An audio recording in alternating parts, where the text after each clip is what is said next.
حضرات محترم، ہماری یہ 10ویں محفل ہے اور اس کا عنوان یعنی موضوع یعنی ٹاپک یعنی اس کا جو خاص مقصد ہے وہ ہے شادی بیاہ اور آج کی رسومات۔ یعنی شادی بیاہ جو ہم کرتے ہیں اس میں جو ہم نے رسومات جوڑ دیے ہیں اپنی طرف سے۔ آج موتی مسجد میں بھی بیان تھا، اس کے پہلے جمعے میں بھی تھا، یعنی ریگولر تقریباً 4 جمعے وہاں بیان ہو چکے ہیں، شادی پہ بیان ہو رہا ہے۔ تو ہم نے قرآن پاک کی آیت پڑھے جو سورہ شورا سے ہے، آیت نمبر 32، وَمَا أَصَابَكُم مِّن مُّصِيبَةٍ فَبِمَا كَسَبَتْ أَيْدِيهِمْ وَيَعْفُو عَن كَثِيرٍ۔ اللہ پاک فرماتا ہے تم پر جو مصیبتیں آتی ہیں، تم پر جو پریشانیاں آتی ہیں وہ تمہاری اپنے ہاتھوں کی کمائی ہوئی ہوتی ہیں۔ سمجھ گئے؟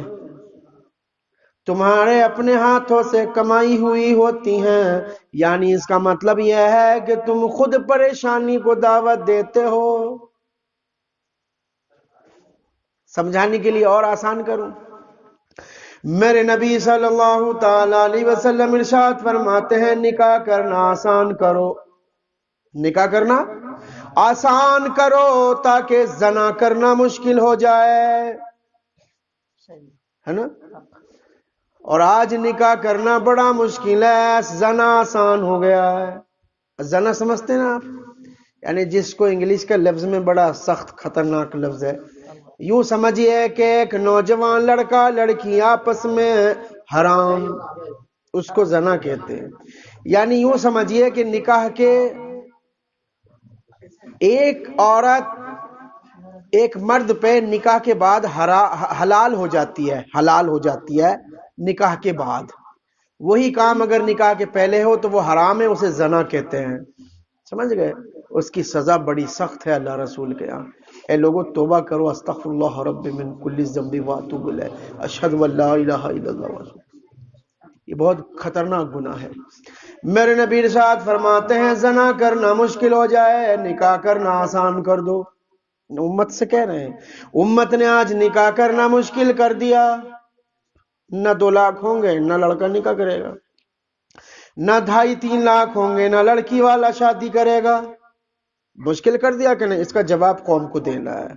تو یہی رسومات جو ہم نے اکٹھا کر رکھے ہیں شادیوں میں کہ دہیج، کھانا، ناشتہ، ٹیبل، کرسی، پھر لون، پھر یہ اور وہ، یہ کہاں لکھا قرآن و حدیث میں؟ وہابی دیوبندی جو کہتے ہیں کہ یہ کہاں لکھا ہے، صحیح تو بول رہے ہیں وہ۔ یہاں آ کے مسلمانوں ان کا یہ حملہ ہم پہ ہوتا ہے سیدھا، تم پہ نہیں۔ ہماری سنی عوام کی غلطیاں وہ پکڑتے ہیں اور پھر ہمیں رکھ کے رگڑتے ہیں۔ جیسے مزار اولیاء پہ جانا جائز ہے، جائز ہے، جائز ہے، لیکن لوگ وہاں ایسے پیر دباتے ہیں، ایسے ایسے ایسے، ہے نا؟ چادر چومنے کی کسی حد تک اگر اجازت علماء دیں، پہلی تو دی نہیں ہے اجازت، دی نہیں اجازت پہلی بات تو، اگر مان لو دیں بھی تو چادر نہیں چومتے، سیدھے سر ہی رکھ دیتے ہیں۔ پھر وہ لوگ فوٹو کھینچتے، دیکھو تمہارے سنیوں کا حال، تو ہم کو رگڑتے وہ لوگ، تم کو تھوڑی نا، کیونکہ تم سے کیا مطلب ہے ان کو؟ مطلب تو ہم سے ہے، کیونکہ ہم نے ان کو پانی پلا رکھا ہے کالا والا۔ بھئی علماء اہل سنت نے ان کو کالا پانی پلا رکھا نا، عوام کیا؟ عوام تو بھولی بالی ہے۔ مسلمانوں تمہاری یہ خرابیاں دور کرنے کے لیے یہ محفلیں سجائی جا رہی ہیں۔ تو میرے نبی ارشاد فرماتے ہیں نکاح کرنا آسان کر دو۔ ساری دنیا میں ایک نکاح ہوا جو نرالا ہے، سب سے الگ ہے۔ وہ کون سا نکاح ہے؟ علی اور فاطمہ کا۔ ساری جنت کی عورتوں کی سردار حضرت سیدہ زہرا طیبہ طاہرہ فاطمہ زہرا رضی اللہ تعالی عنہا، ساری جنتی عورتوں کی سردار ہے، ان کا نکاح۔ سارے ولیوں کے سردار علی ہیں، ان کا نکاح آسانی بڑی سادگی کے ساتھ ہوا ہے۔ میرے نبی صلی اللہ تعالی علیہ وسلم نے مولا علی کو بلایا، کہا تمہارا نکاح ہے؟ عرض کی میرے آقا میرے پاس گھر ہے نہ دوار ہے، نہ کوئی بزنس ہے، نہ کوئی سلسلہ ہے، نہ کوئی دکان ہے، نہ کچھ ہے، کچھ بھی نہیں تھا۔ آج ہم دماس جس کو بنا رہے ہوتے ہیں پوچھتے ہیں کیا کرتے ہو تم، تو ایک لڑکا بولتا بھیک مانگتا ہوں، دو گے لڑکی؟ لڑکی والے لڑکے سے پوچھتے کیا کرتے ہو؟ میرے نبی کی بارگاہ میں ایک شخص آیا، کہا حضور بے کام ہوں، کچھ بھی نہیں ہے، کہا نکاح کرو، کہا حضور کھلاؤں گا کہاں سے؟ میرے نبی ارشاد فرماتے ہیں تمہاری بیویاں تمہاری کمائی نہیں کھاتی بلکہ تمہاری جان کا صدقہ کھاتی ہیں۔ اب بولو، جب جان کا صدقہ کھاتی ہیں تو لڑکے نے ٹھیک کہا نا کہ بھیک مانگتا ہوں؟ یار مسلمانوں کتنا سمجھائیں آپ کو، مانی شادی کرو، لڑکا کچھ کرے نہ کرے، میرے نبی نے فرمایا عورت جو ہے آدمی کی کمائی نہیں کھاتی، اس کی جان کا صدقہ کھاتی ہے۔ تو اب جب جان کا صدقہ کھاتی ہے تو اللہ اس کی جان کو محفوظ رکھتا ہے، پھر جب بیوی آ گئی ہے تو اس کے لیے روزی بھی اللہ دے گا۔ اللہ پاک فرماتا ہے ان اللہ یرزق من یشاء بغیر حساب، ہم جسے چاہے رزق دیں اور بے حساب رزق دیں۔ پھر اللہ پاک فرماتا ہے وَاعْلَمُوا أَنَّمَا أَمْوَالُكُمْ وَأَوْلَادُكُمْ، یہاں مال اور اولاد کا ذکر آیا، آگے آیا فتنہ، اے ایمان والو تمہاری اولاد تمہارے مال تمہارے لیے فتنہ بن جائیں گے۔ کیسے بنیں گے؟ اولاد کے چکر میں الٹی سیدھی ناجائز کمائی ہے نا بھائی، بڑے اسکول میں پڑھانا تو جائز بھی ناجائز بھی، فتنہ بن گئی، اولاد بن گئی نا۔ اب اس اولاد کے چکر میں، اس اولاد کے چکر میں الٹی سیدھی کمائی، اب مال کمانے کے چکر میں جھوٹ سچ ایک جگہ ملا دیا۔ تو اللہ پاک نے 1400 سال پہلے فرمایا وَاعْلَمُوا أَنَّمَا أَمْوَالُكُمْ وَأَوْلَادُكُمْ فتنہ، اے ایمان والو تمہارے مال تمہاری اولاد تمہارے لیے فتنہ بن جائیں گے۔ او بھائی میرے، آج تو لوگ کہتے جی ہم تو اولاد کے لیے کما رہے ہیں، کبھی قرآن سے بھی تو پوچھو، پورا ضابطۂ حیات ہے قرآن، زندگی کے تمام مسائل قرآن میں نے ایک صاحب سے پوچھا اتنی محنت کیوں کر رہے ہیں؟ صاحب بچوں کے لیے بس کچھ کر دوں۔ میں نے انہیں ان کو محتاج سمجھتے ہو کیا؟ ان کو محتاج سمجھ رہے ہو؟ جب اللہ نے تمہیں روزی دی ہے تو جب یہ بڑے ہوں گے ان کو بھی اللہ روزی دے گا۔ ایسے ہی کہتے ہیں نا لوگ کہ اولاد کے لیے کر رہے ہیں، اولاد کو بھی محتاج سمجھ رہے ہیں، ہے نا؟ اور اللہ کی طرف سے جو بھروسہ ہے وہ ختم ہو گیا۔ وہ کیا سمجھ رہا باپ، میں ہی ہوں بس جو کر دوں گا، بعد میرے کچھ نہیں ہے۔ اللہ سے بھروسہ بھی ختم ہو گیا، اولاد کو کیا سمجھ رہے ہیں؟ بیکار۔ اے ایمان والو قرآن نے 1400 سال پہلے تم کو میسج دے دیا ہے، تم جس اولاد کی زندگی بنانے کی کوشش کر رہے ہو، اللہ پاک فرماتا ہے ایمان والو ہم تمہیں روزی دیتے ہیں، تمہاری اولاد کو بھی روزی دیں گے۔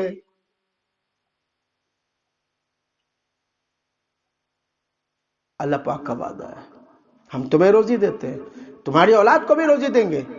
مگر مسلمان ہیں کہ اولاد کے چکر میں ساری زندگی اللہ کی یاد سے بھول گیا، نہ قرآن پڑھا نہ حدیث سنا، کچھ نہیں۔ تو ہم جو یہ شادی بیاہ کے مسائل جو آپ کو بتا رہے ہیں، کیوں بتا رہے ہیں؟ اس لیے بتا رہے ہیں تاکہ آپ کی زندگی اچھی ہو جائے۔ کیسے بھئی؟ آسان کر دو نکاح کرنا۔ حضرت علی اور حضرت فاطمہ کا نکاح ہو گیا، نہ علی پہ مکان تھا، نہ روزی تھی، نہ روزی کا کوئی سامان تھا، سرکار نے بلایا اور نکاح کر دیا۔ ایک صحابی نے مکان دے دیا تو مکان مل گیا، سمجھ گئے؟ مکان مل گیا۔ روزی کے معاملات آج ہم جب تک داماد سے تسلی سے نہیں پوچھ لیتے کہ تو ہماری لڑکی کو کھلا گا کیا، تب تک ہم ہاں نہیں کہتے، ہے نا؟ اور لڑکے والے بھی بڑے چالاک ہیں، وہاں ہاتھ مارتے ہیں جہاں مال زیادہ ملے۔ غریبوں کی بچیاں بیٹھی ہوئی ہیں، بیٹھی ہوئی ہیں۔ میں بہت جیتا جاگتا سچا واقعہ سنوں، جو ابھی 1 سال لاک ڈاؤن کے پہلے مارچ کے مہینے کی بات ہے، 2020 کی۔ ایک عورت آئی، اس نے کہا حضرت میں نے سنا ہے کہ آپ تعویذ دیتے ہیں تو بیٹیوں کی شادی ہو جاتی ہے۔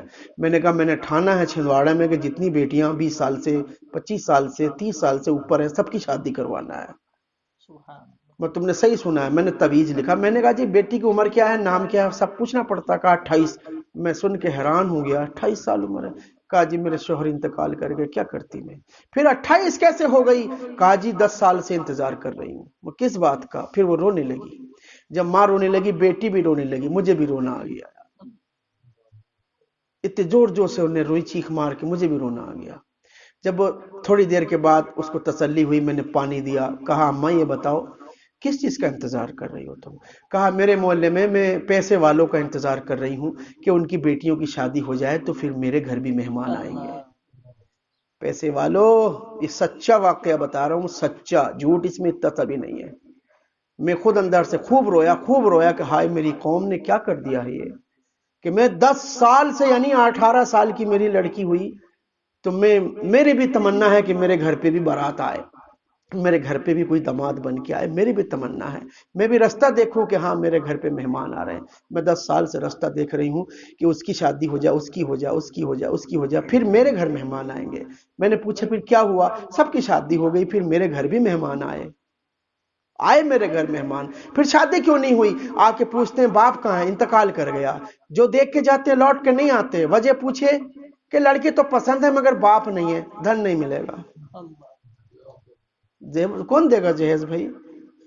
بھائی چھوٹا ہے اس سے، بہن سے۔ یار مسلمانوں یہ حال ہو گئے آج ہماری قوم کے کہ باپ نہیں ہے تو بیٹیوں کی شادی ہونا مشکل ہے، اور پیسے والوں کے بیچ میں کسی غریب کا مکان ہونا مصیبت ہو گیا ہے آج۔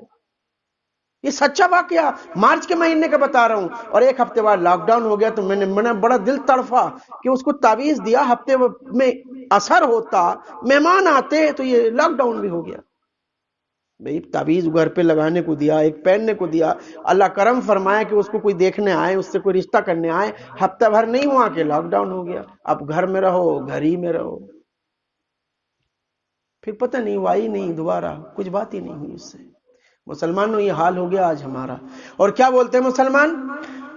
ہمارے باپ دادوں سے ہوتا آیا ہے تو ہم کریں گے، بارات نکلنے سے پہلے انڈا پھوڑیں گے، ناریل پھوڑیں گے، مہندی کے ہاتھ لگائیں گے، ہلدی بھرے دلہن کے ہاتھ دروازے پہ لگائیں گے۔ کہاں سے لائے ہو یار؟ ارے کونین کے مالک و مختار نبی کی بیٹی فاطمہ بیدہ ہوئی تو یہ سب کچھ نہیں تھا۔